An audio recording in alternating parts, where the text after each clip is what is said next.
ஆன்மீகத்துக்கு போய் சேர்த்திருக்கான். ஆமா, கும்பமேளாலே. ஆனா ஒரு நடிகனை குழந்தை 1.5 வயசு குழந்தை தெருவில் விளையாண்டு இன்னும் நடிகர் அவர் கட்சி ஆரம்பிச்சு 2 பொதுக்கூட்டமே நடத்திட்டாரு சார். இல்ல பார்க்க போற கூட்டம் போறா விஜய் அண்ணாவை பார்க்க போனோம் அப்படித்தானே போகுது. எங்க தலைவரை பார்க்க போனோம்னா பரவாயில்ல. யார ஒரு லேடி சொல்றா, நான் லவ் பண்றேன் அவரை 28 வருஷமா லவ் பண்றேன். பக்கத்துல புருஷன் இருக்காரு.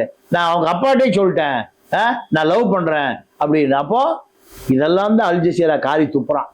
இப்படி ஒரு கூட்டம், பார்பேரியன் கூட்டம், ஆப்பிரிக்காவில் இருக்கக்கூடிய கூட்டம் காலையில 8:30 மணிக்கு போய் நாக்கெல்லாம் வறண்டு நீர்ச்சத்தெல்லாம் குறைஞ்சு எச்சியை விழுங்கி கொண்டு நிக்கிற கூட்டத்தை ஒரு பார்பேரியன் இனம் தமிழ்நாட்டில் இருக்குங்கிறதா உலகம் பூரா காமிக்கிறார். விஜய் அவரும் 2-3 நாள் கழிச்சு வெளியிட்ட அந்த 4.42 4 நிமிஷம் 42 செகண்ட் வீடியோல வலியோ வேதனையோ எனக்கு தெரியல. முதல்ல சீமான் என்ன சொன்னாருன்னா டிவி கேக்கும் விஜய்க்கும் சப்போர்ட் பண்ணாரு. அவரோட வேதனை எந்த வேதனை சொல்ல முடியாது. அவர் ஏன் அங்க போனார், பாதுகாப்பு காரணங்களுக்காக அவர் வீட்டுக்கு போயிருக்கலாம் சென்னைக்கு அப்படின்னு சொன்னவரு தன்னோட ஸ்டாண்ட் அப்படியே மாத்துறாரு. நேத்து நைட்டு என்ன சொல்றாரு, வலி வேதனை அவருக்கு தெரியல, அவர் சாரி கேட்டிருக்கணும் அப்படின்னு சொல்ல ஆரம்பிக்கிறார். இது காரணம் என்ன சார்? என்ன காரணம்னா அவர் பிஜேபி பின்னாடி இருக்காரு.